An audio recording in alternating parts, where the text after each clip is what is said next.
The perfect neighbor, the pillar of the community. Some of history's most lethal killers have led a double life. One part Mr. Nice. He was there smiling on the cover. He was the poster boy. The other, homicidal maniac. I gotta kill her, I gotta kill her, I gotta kill her. Forensic psychologist Lou Schlesinger has spent decades delving into the minds of murderers. The notion of a serial sexual murderer lives in his mother's basement and, kills cats is just incorrect. Serving detective Jackie Sabir is an expert in the mechanics of crime. The killer has a good working knowledge of this building. Between them, they're dissecting a case that struck fear through a community. That specter, that ghost, that man without a face, it was all back. The anger in his eyes, that was the one thing that stuck with me for years and years. And investigating if its perpetrator was born to join this most elusive breed of killer. I just knew in that moment I was gonna die.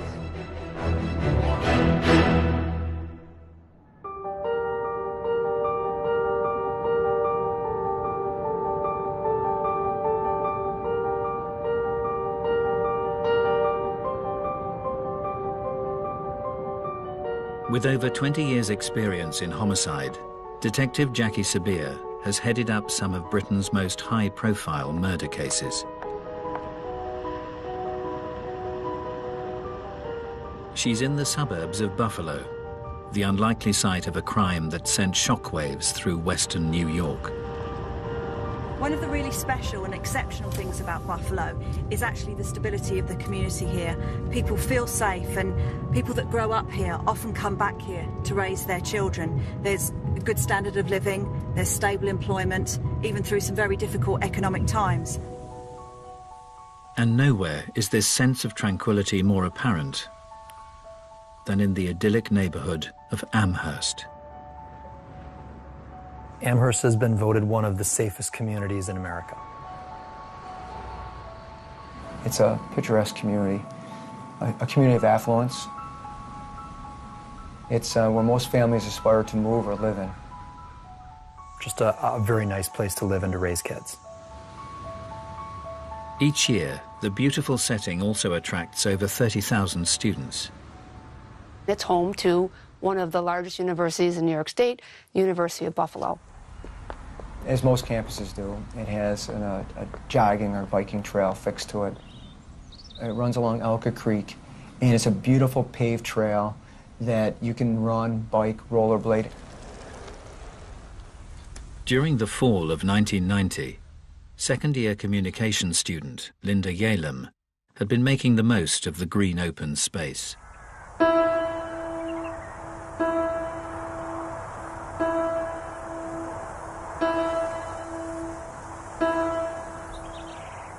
Linda Yalem originally came from California. She was a marathon runner. She was training for the New York City Marathon. She's near the end of her training. She's only 5 weeks away. On the 29th of September, the 22-year-old stuck to her fitness regime. Linda Yalem left her dorm room that morning about 9:30 or so. It was a nice sunny day. She had a Walkman. She popped in a cassette, and she went out to do what she did all the time, run. Her roommates were expecting her back in a fair amount of time, and she just never came back.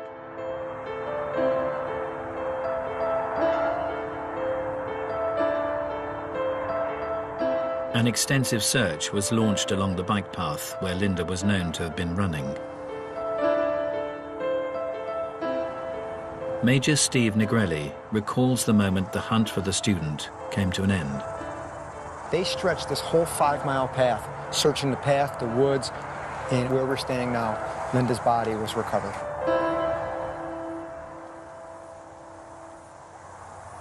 She was shrouded with her sweatshirt covering her torso. Underneath the sweatshirt, her brassiere and t-shirt was lifted up, exposing her breast. Her pants were pulled down off of her one leg. Was there any signs of defensive injuries? She had numerous injuries upon her face, in her body, abrasions and bruises that indicated that she did try to fight her assailant. Despite her efforts, Linda's assailant cruelly controlled her. The assailant put duct tape over both her nose and her mouth. She was unable to gasp any air. In fact, she was sucking so hard that the duct tape was actually indented into her mouth. As the perpetrator raped his victim, he inflicted further torment through the use of a handled garrote. Why would someone use a garrote in that sort of case? What do you think he was doing with Linda? The garrote, by its very nature, where you can render someone unconscious just with a couple of twists, is a control mechanism. And what he did is he did a double loop. So if I could demonstrate, he just went over and back. And just by one hand, because now he had both broomsticks in his hand, he's able to tighten the garrote and bring his victims in and out of consciousness. They left signature garrote marks, ligature marks across her neck. You're very close to your victim. You're going to be looking in their eyes, aren't you? You're going to be able to see what you're doing to them, aren't you? That's correct. Forensic psychologist Lou Schlesinger has analysed the minds of some of history's most twisted serial killers. For him, the torturous technique carried out on Linda Yalem raises huge concerns. When you use a ligature or manual strangulation to kill someone, that tells me it's personal, because it's an inefficient way to kill somebody. It takes a long time. They could fight their way out of it. So when you kill with strangulation, that is almost always a sexual element involved, because you're seeing the victim suffer. And strangulation has been the sordid choice for a class of killer who only get their kicks out of this sadistic MO. During the 1980s, Virginia's South Side strangler, Timothy Spencer, created tourniquets from belongings found in his victims' homes. He had 2 socks wrapped around her neck and a 16-inch vacuum cleaner extension twisted in the ligature. Tampa Bay murderer Bobby Joe Long would bring his own ligature to the scene of the crime. Just left the ligature right on the victim. Why did he do it? Because for some reason that was arousing to him to see the victim lying there with the ligature just hanging off her. Right in here's where I killed her. This class of killer is perhaps topped by America's most prolific serial murderer. You think you put like five of them in there? Gary Ridgway was the archetypal guy next door, but in his hidden life, he strangled dozens of prostitutes. When I got through having a climax with her, I jumped on her. How much are you pulling on her neck? I'm pulling really hard on her neck. How? Just like this. What are you saying to her? Don't fight, and I'll let you go. No, Ridgway was never going to let him go. He got him in the strangulation hold, and he basically said to them, if you relax and just let me go through my little sexual thing, I'm going to let you go. And when she relaxed, he then strangled her and killed her. I'm feeling, I gotta kill her, I gotta kill her, I gotta kill her. They want to get close and touch the person as she's dying. This is what's stimulating for all of these individuals, like Gary Ridgway and Long, and so many of them who kill with that method.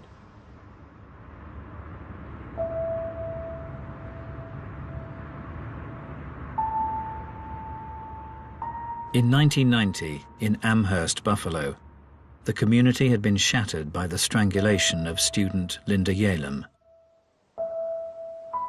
She was jogging in the middle of the day. She was attacked. No one saw her coming or going. No one saw the attacker coming or going. How does that happen?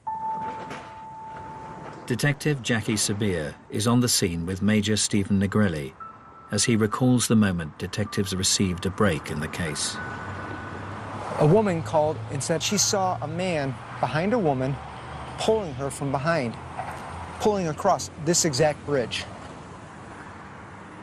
The sighting suggested that the killer was acting with unabated confidence. This is a Saturday in the month of September. This path is teeming with people. He was brazen enough during daylight hours to grab a victim, drag her over the bridge, and rape her and leave her right here. But as the investigation gathered momentum, it became clear that the assailant's actions were far from random. So the detectives had witnesses that suggested that he'd been staking out the place days before. That's correct. And one such witness was a local factory worker who had spotted a work colleague in the vicinity just days before Linda's death. And his co-worker saw his fellow co-worker walking on that path. Thought it was unusual, went to talk to him, and his co-worker pretended like he didn't see him. Acted bizarre. Although the factory worker was brought in for questioning, no one suspected the murderer could be this pillar of the community. Altimio Sanchez. He coached the boys' baseball team. He played on, community baseball teams through his church. All of his neighbors said he's the greatest guy. He'll mow your lawn for you. He has the nicest looking lawn in the neighborhood.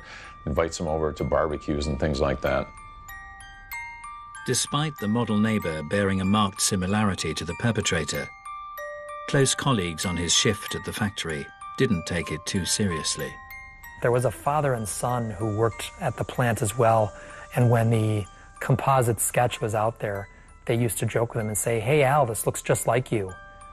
And he'd kind of chuckle.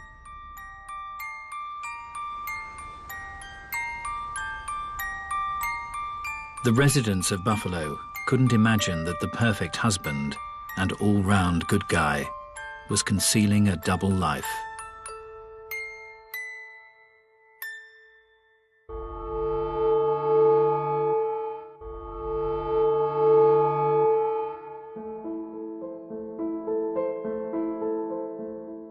Forensic psychologist Lou Schlesinger and serving detective Jackie Sabir are unraveling a case that rocked a suburb of Buffalo, New York.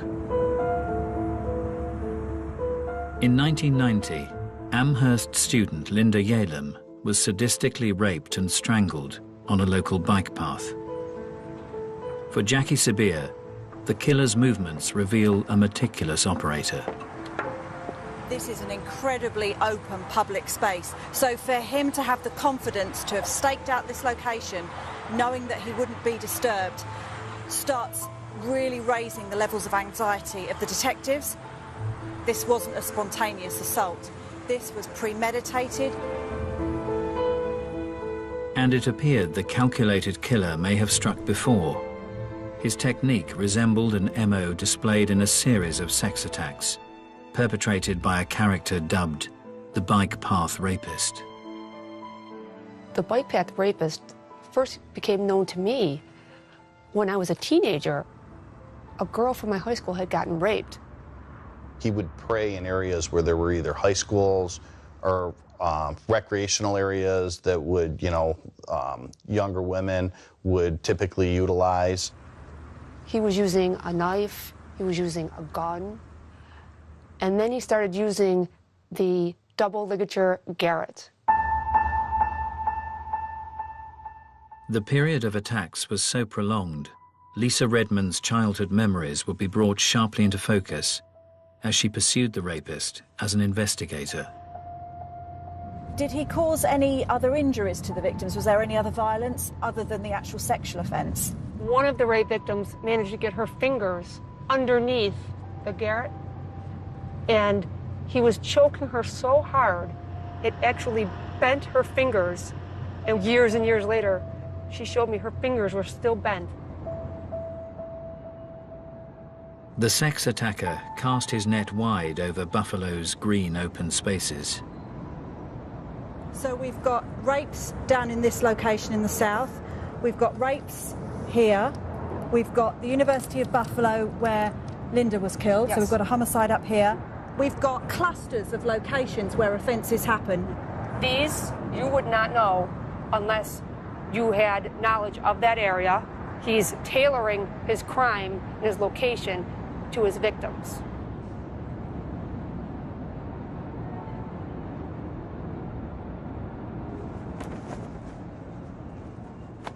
In 1986, 17-year-old Hamburg schoolgirl Susie Coggins would experience the terrible wrath of the rapist firsthand. I was walking to a 9 o'clock class. That day I was running late, so I had to cut through all the bike paths to get to school so I wouldn't be late. I heard someone running through the woods. I turned over my shoulder to look, and I saw this guy. I saw the rope in his hand, and I thought, he must be running his dog or something. But the perpetrator wrapped the rope round Susie's neck, lifting her off the ground. When I went up in the air, I couldn't breathe. Everything stopped in that time, in that moment. And then he started dragging me back into the woods. And the anger in his eyes, I'll never, that was the one thing that stuck with me for years and years, those eyes, the way he looked. Once in a secluded spot, the rapist broke his silence. He just asked me how old I was and if I had ever had sex before. I just kept thinking about my family. I'm sorry, I just kept thinking, I'll never see my family again. I'll never see my friends again. I just knew in that moment I was going to die. Susie was then subjected to a prolonged rape. When he was finished, and I'm like, well, what happens next? And he says, nothing. I felt like there was some guilt in his voice. And yeah, his energy changed completely from the beginning of it till the end of it.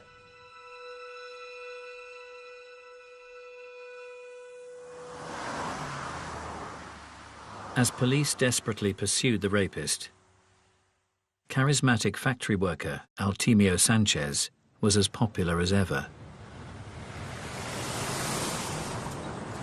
He was a jock.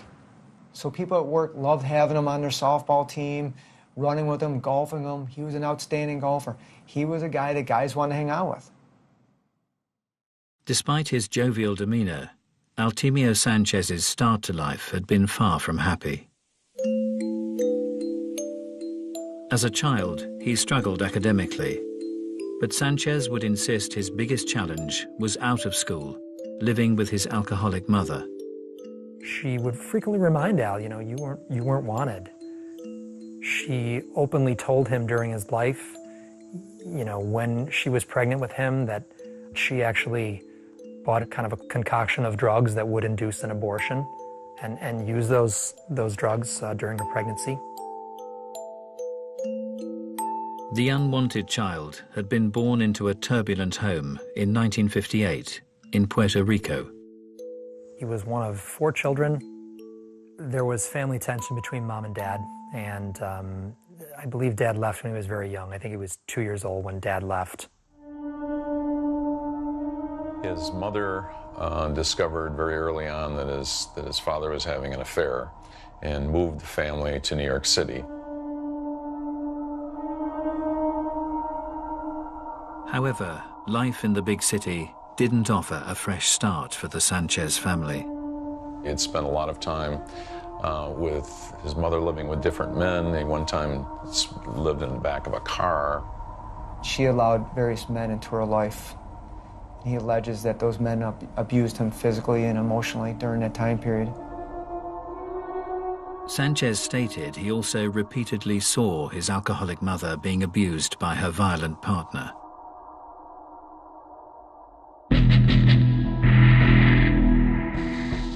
For forensic psychologist Lou Schlesinger, a child witnessing aggressive behavior against his maternal figure can have devastating consequences in later life. The main effect that has is it desensitizes the child to violence. He sees an aggressive boyfriend, an aggressive father figure who treats women like this, and he identifies with the aggressive person rather than identifying with the victim. Many of history's most despicable killers have developed a dysfunctional view of their mothers in their formative years. As a child, the Yorkshire Ripper, Peter Sutcliffe, regularly saw his father humiliating his mother, Kathleen. One time, John Sutcliffe spotted Kathleen talking to two men in a pub. That's all, talking. And he slapped her straight across the face. So here we have his father saying, you know, this is what you do to be a man. And, you know, Peter is very much saw women as either Madonnas or whores. You're basically using your parents as a role model. And if that's what your role model is doing, it stands to reason you're going to do very similar sorts of things.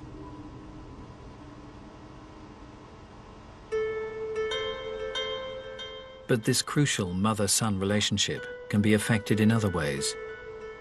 Serial murderer Gary Ridgway's maladjusted view was at the other end of the spectrum.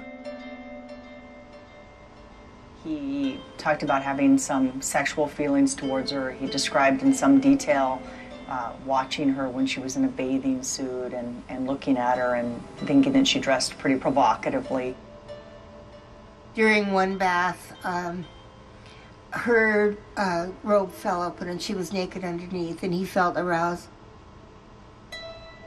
Gary Ridgway is an individual whose mother was very sexually provocative in an overt sense. There's nothing more devastating psychologically for a boy to see that type of behavior in his mother. It usually doesn't end well at all.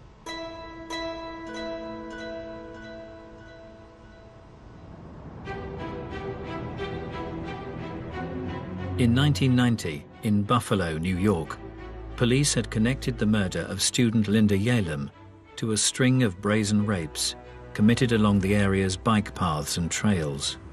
What made this so bizarre is these were broad daylight attacks. But then, for the next 2 years, the brutal crimes ceased. Poof. He vanishes off the radar.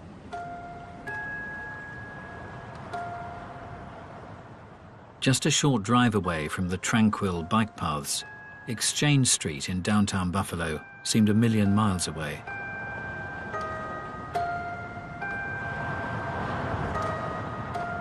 The red light district was worked by prostitute Majane Mazer.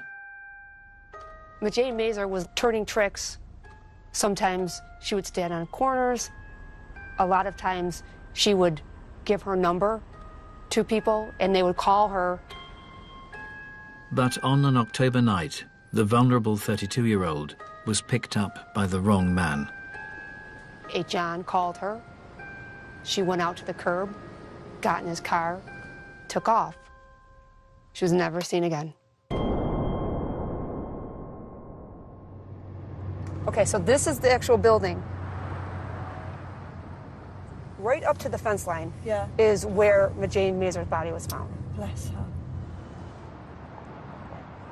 Detective Jackie Sabir is joining Lisa Redmond as she revisits an industrial wasteland that in 1992 was the site of a horrific murder. A man actually picking wildflowers found her in the brush. It was not clear like it is now. It was overgrown, and her body, not only was it camouflaged by the foliage, he actually put a piece of corrugated plastic over the top of her.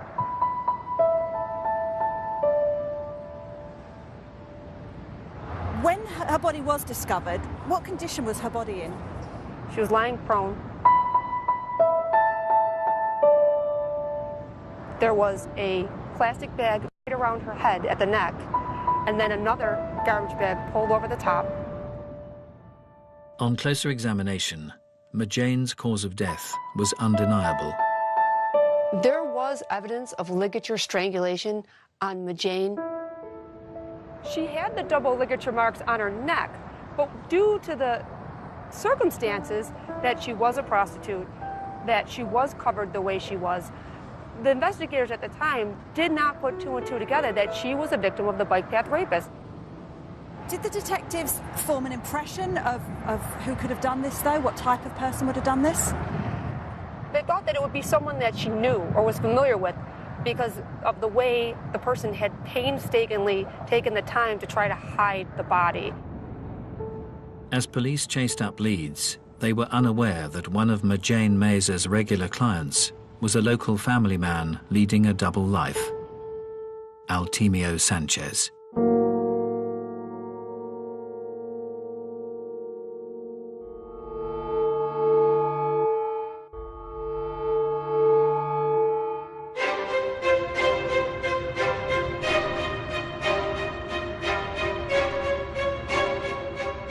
In 1996, in the green suburbs of Buffalo, New York, 6 years had passed since the murder of Linda Yalem. In the wake of her tragic death, the local community was determined the young student would never be forgotten. Because Linda was a runner, there was something created called the Linda Yalem Memorial Run. It's an annual event, and it's to raise awareness about women's safety issues.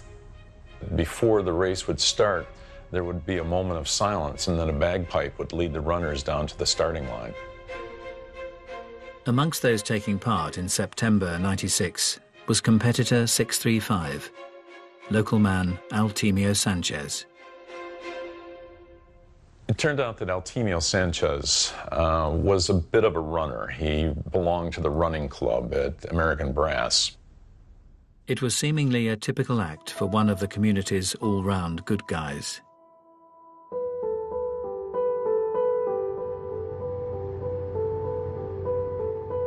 Detective Jackie Sabir has come to Cheektowaga, the neighborhood in which Altemio Sanchez set up home with his college sweetheart 10 years previously. Cheektowaga is an incredibly safe, quiet suburb, low crime, and it's great schools. And that's why Sanchez and his wife picked this location to raise their family. He had 2 sons.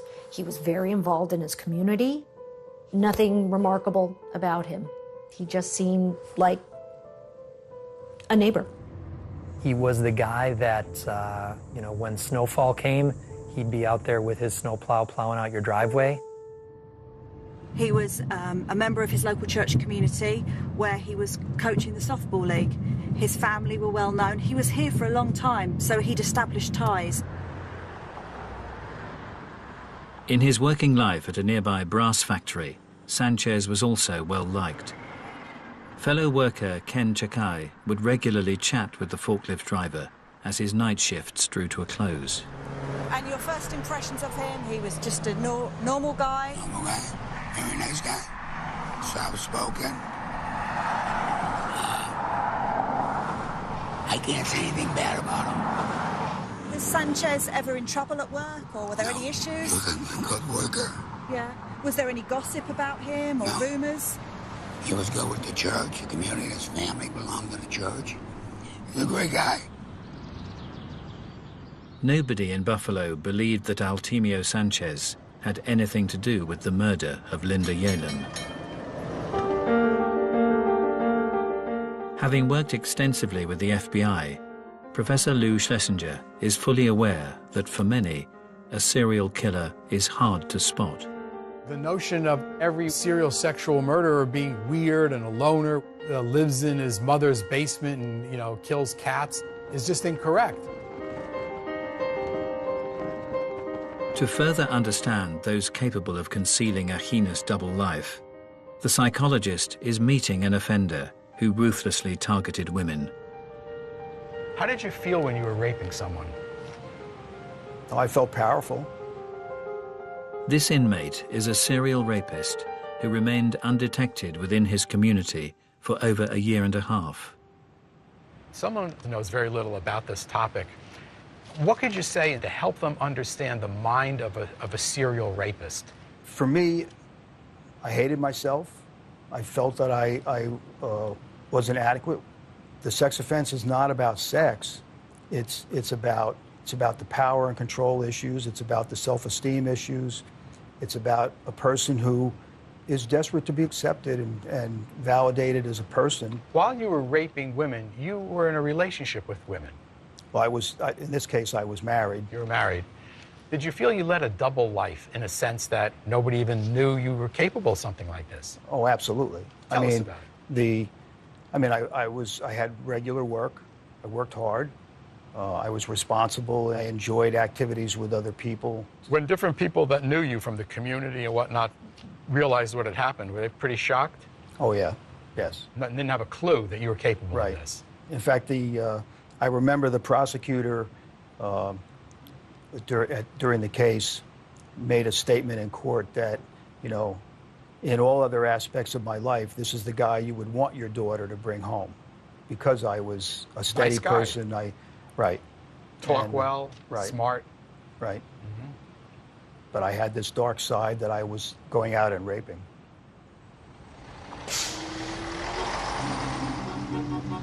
In his work as a profiler, Professor Lou Schlesinger has also experienced this chameleon-like ability in a class of killer that remained invisible to all around them. There's a large group of serial sexual murderers who have families and are married and work and have friends and acquaintances.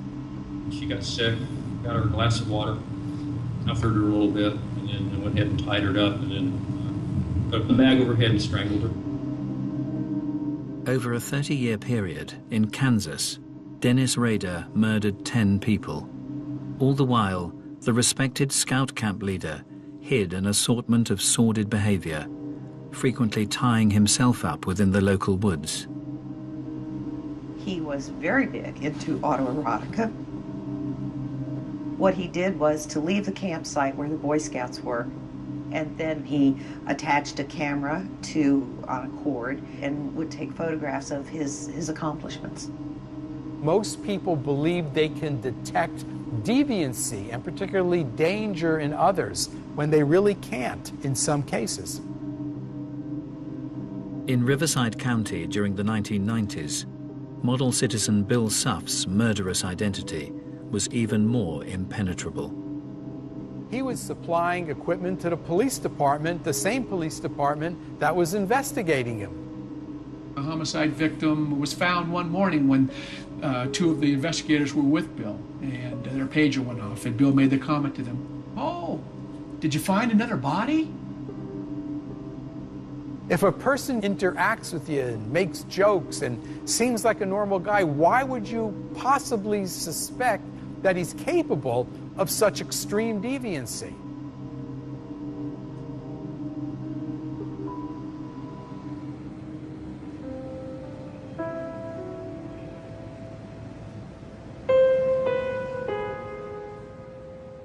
In 2006, in Buffalo, New York, over a decade had passed since the bike path rapist had last struck. As time went on and there were no more attacks, I really believe that the community became less guarded. They believed that maybe he left the area, was in prison, or possibly dead. Collectively, the community still had it in the back of our minds. That's where we pushed it, because everyone wanted to believe deep down that we were safe. On the 16th anniversary of Linda Yalem's murder, respected neighbor and loving husband Altemio Sanchez had been out with his wife at an office reunion. He was photographed at a downtown bar at a party with a drink in his hand, with his wife, with his arm around his wife. But amidst the celebrations, no one could have guessed how Altemio Sanchez had spent the day.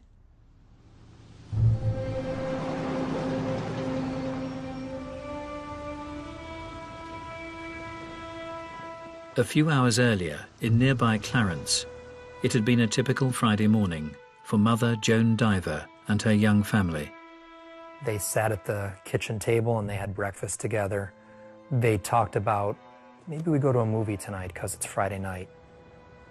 She had dropped her 5-year-old off at daycare and decided on a beautiful September day to go for a jog in Clarence.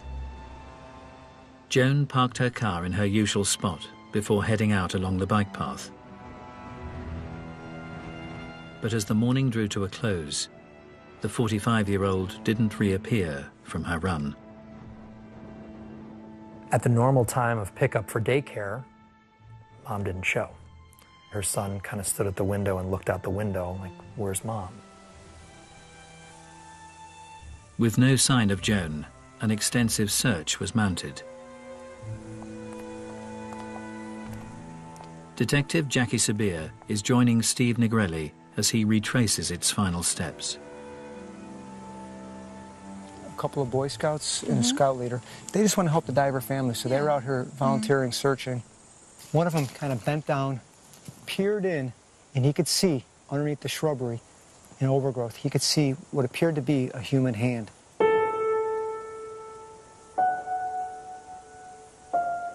It was in fact Joan Diver.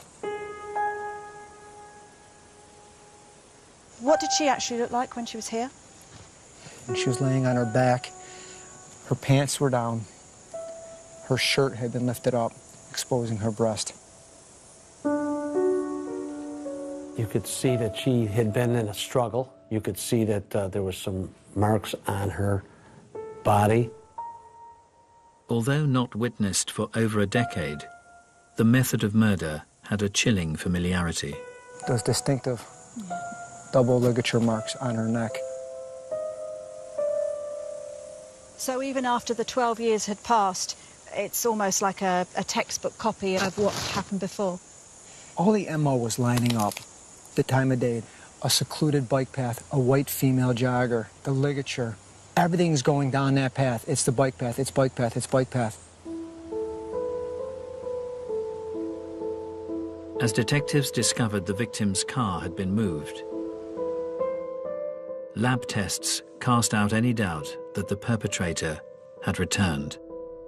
What came back was one droplet of sweat on the steering column where you put the key in.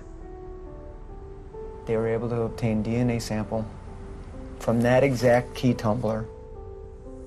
That DNA that was discovered was in fact the DNA of the bike path rapist. That specter, that ghost, that man without a face, it was all back. But as his reign of terror entered a third decade, the identity of Buffalo's elusive serial killer was about to be unveiled.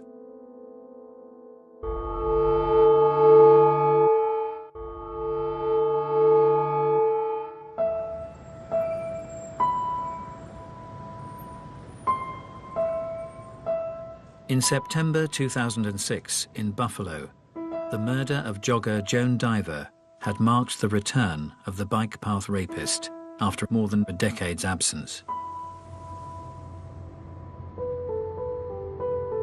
As a serving detective, Jackie Sabir is in no doubt as to the impact of this tragic development.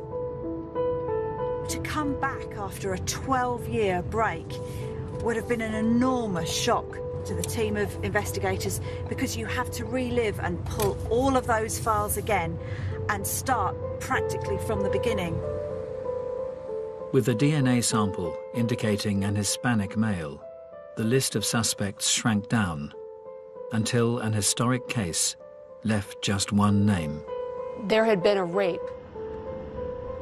and the woman had seen the rapist a few days later at the mall, followed him out and got his license plate. As the owner of the vehicle had a cast-iron alibi, the lead had drawn a blank. But years later, as police recontacted him, the owner admitted a relation had borrowed the vehicle. We said, who was driving your car that night? And that's when the first time we heard this name, and he said it was my nephew.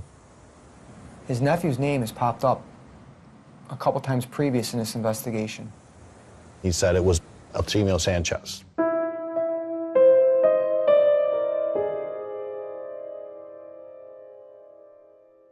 It was like getting hit in the face with a baseball bat, because after all of these years, we finally had a name to the spaceless monster that had been terrorizing the women of this community. With a direct DNA match, the church-going softball coach was questioned by Detective Lisa Redmond. At first, he didn't believe I was a police detective. It made me show him my badge. His attacks were about controlling women He couldn't control her. She was in charge. It unnerved him. At one point, he said, "I think you're something else." And I noted that he said something, not someone. He referred to me as something. As news of the arrest spread, local residents struggled to comprehend the identity of the unmasked killer. Neighbors going on TV saying that we had the wrong guy, that we were wrong. Altimio Sanchez's wife, I really don't think that she had any idea what was going on. In the morning, he commits a murder. At night, he's with a work party with her. And while she's pregnant with one of their children, he's out raping, or he's patronizing prostitutes. I don't think she saw any of this madness, that dark side of him at all. The factory night shift workers' colleagues were left equally mystified. When the news came that the bike path rapist was arrested, the one gentleman I interviewed said, "That's great, he's off the streets, finally." And then they said, "You know, it's Al Sanchez." And he swore and said, "Why are you picking on Al? It couldn't be Al." But those who had experienced the dark side of Altimio Sanchez were in no doubt that police had got the right man. I remember running as fast as I could to the TV, and I'm like, oh my God, that's him. And I saw those eyes, and I just remember falling to my knees. I just started crying. It was finally over. It was finally over. Basically, what we had was a monster living amongst us that we never realized was there. In court, Altimio Sanchez would be sentenced for the murders of Linda Yalem, Majane Mazer, and Joan Diver. He's looking like he's a broken man. You know, his head's bowed, you know, his hands are clasped in front of him. Such a slap in the face to see him play that role, because he absolutely was not sorry for any of his victims. He was sorry he was caught. Whilst Altimio Sanchez presented himself as remorseful, other killers who deceived all around them have played out their final acts of freedom in different ways. Gary Ridgway quietly faced his victims. How do you plead to the charge of aggravated murder in the first degree, as charged in count 5? Guilty. Dennis Rader reveled in detailing his heinous crimes. I got on top of her and then strangled her with a belt at that time. But to fully appreciate these cold-blooded killers, Professor Lou Schlesinger believes you have to look to the past. If you want to understand an offender, don't go by how he appears in court. Take a look at what he did. What he did tells you what the offender is really like. And Altimio Sanchez's brutal history undoubtedly bears the hallmarks of this most dangerous class of killer. The guy next door who was simply invisible. Sanchez shares a characteristic of many serial sexual murderers. These offenders are in a class of their own, inasmuch as those who see them in their environment, and they don't see somebody who's mentally ill, who's psychotic, yet they all have a dark side, and they're extremely dangerous and extremely violent, although the average person doesn't see it.